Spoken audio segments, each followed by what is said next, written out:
सर्वात प्रथम नमस्कार. मी जिल्हा आरोग्य अधिकारी डॉक्टर स्वप्नील बेले. एक परिपत्रक काढलेलं आहे रिसेंटली माननीय सी.ओ. सर यांच्या स्वाक्षरीने.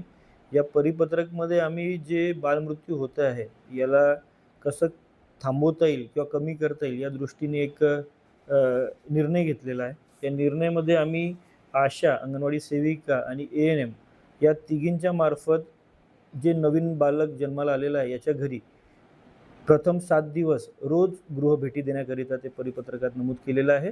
या परिपत्रकमध्ये जे 7 दिवस ते गृहभेटी करणार आहेत त्याच्यामध्ये काउन्सिलिंगचा पार्ट आणि जी टेक्निक आहे ब्रेस्ट फीडिंग केल्याच्या नंतर त्या बच्चूला कशी डकार द्यायची, त्याला खांद्यावर कसं घ्यायचं आणि त्याला डकार काढल्यावरच झोपवायचं याच्यावर आम्ही त्याच्यात मार्गदर्शन सूचना दिलेल्या आहेत. आपल्याकडे वर्धेमध्ये मागील 5 वर्षामध्ये 53 बालकांचा मृत्यू जो आहे हा मिल्क ॲस्पिरेशन सेंटरमध्ये झालेला दिसला मला, जे आम्ही ॲनालिसिस केलेलं आहे. तर आमचा एक उद्देश आहे की मिल्क ॲस्पिरेशनमुळे यापुढे वर्धेमध्ये मृत्यू नको व्हायला, त्याकरिता आम्ही ही एक ॲक्टिव्हिटी राबवतो आहोत. या ॲक्टिव्हिटीमध्ये आम्ही एक आरंभ म्हणून एक प्रोग्राम आहे. त्या आरंभमध्ये जे व्हिडिओ आहेत ज्याच्यामध्ये आपण ब्रेस्ट फीडिंगची जी टेक्निक असतात, कसं करायला पाहिजे, ब्रेस्ट फीडिंग केल्यावर काय करायला पाहिजे, हे सर्व व्हिडिओ जे आहेत हे आम्ही सर्क्युलेट केलेले आहे. हे आम्ही आशा, अंगणवाडी सेविका, ए.एन.एम या सर्वांना सर्क्युलेट केलेले आहे. आणि सोबतच मी आपल्या वर्धेतील सर्व नागरिकांना आवाहन करू इच्छितो की जे छोटं बाळ आहे याला जेव्हा पण आपण फीडिंग करतो, दूध पाजतो, त्याच्यानंतर त्याला डकार काढणं हे खूप महत्त्वाचं आहे.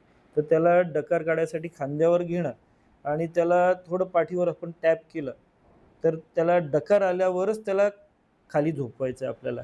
आणि आपण बाळाला जेव्हा झोपवतो तर ती जी झोली राहतं, जो झोलीमध्ये आपण झोपवतो बाळाला, त्या झोलीमध्ये न झोपवता खाली सरळ जागेवर झोपलेलं फायद्याचं राहणार आहे. झोलीमध्ये काय होतं, बाळाला जर उलटी वगैरे येत असेल तर ते मान पलटू शकत नाही बाळ. जर पलटू शकत नाही तर ती जी उलटी आहे ती चान्सेस असतात की तो ॲस्पिरेट करेल. तर त्यामुळे आम्ही जी झोली असतं आपली जुन्या याची ती टाळायला पण सांगितलेल्या सूचना आहेत.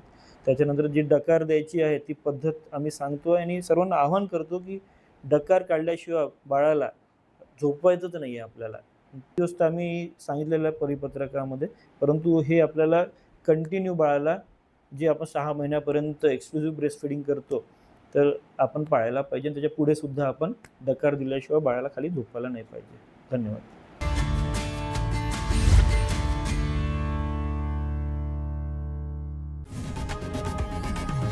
लोकशाही मराठी ऐका, पहा, जागरूक रहा.